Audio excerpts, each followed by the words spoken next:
မင်းတန်ရအနှဲငယ်ရပြီးကြောက်နေရင်နှုတ်ထွက်လိုက်ငါတိုင်ရနဲ့ကစားမယ်လို့ဘန်ကိုထိုးနှက်လိုက်တဲ့ပန်တိုဂျာ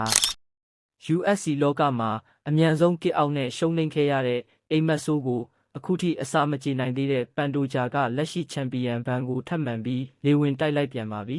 ။ဘန်တန်ယာရနေတဲ့သတင်းတွေထွက်ပေါ်နေချိန်မှာမင်းတန်ယာရလို့ပွဲနှုတ်ထွက်ချင်ရင်ထွက်လိုက်ငါလူစားဝင်ထိုးပေးဖို့အဆင်သင့်ပဲလို့ပန်တိုဂျာကဘန်နဲ့တန်ယာတို့ပွဲအတွက်အစားထိုးဖိုက်တာလုပ်ဖို့ကမ်းလှမ်းလာခဲ့တာပါ။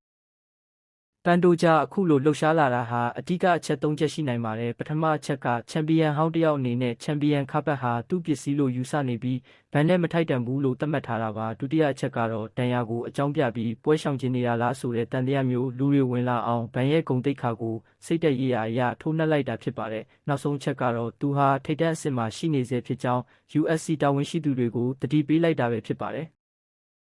ဒါပေမဲ့လက်တွေ့မှာတော့ UFC ဟာဘန်နဲ့တန်ယာတို့ပွဲကိုမေလမှာကျင်းပမဲ့ UFC 328မှာထိုးသက်ဖို့အတည်ပြုထားပြီးသားဖြစ်တယ်လို့စာချုပ်တွေလည်းချုပ်ဆိုပြီးသားဖြစ်ပါတယ်။ဒါကြောင့်ပန်တိုဂျာအနေနဲ့အပြင်ကနေဘလောက်ပဲအော်နေပါစေလက်ရှိမှာတော့ဘာမှလုပ်လို့မရသေးပါဘူး။ဘန်အတွက်ကတော့ပန်တိုဂျာရဲ့ပါဆက်ကိုပိတ်နိုင်မဲ့တခုလေးသောနီလန်ကဒန်ယာကိုအမြန်ကူတာပြီးလာမဲ့ပွဲမှာတန်ယာကိုအပြတ်သက်အနိုင်ယူပြဖို့ပဲရှိပါတော့တယ်။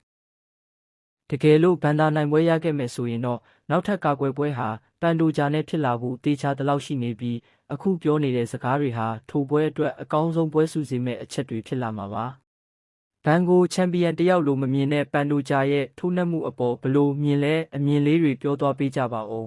။အားလုံးကိုကျေးဇူးတင်ပါတယ်။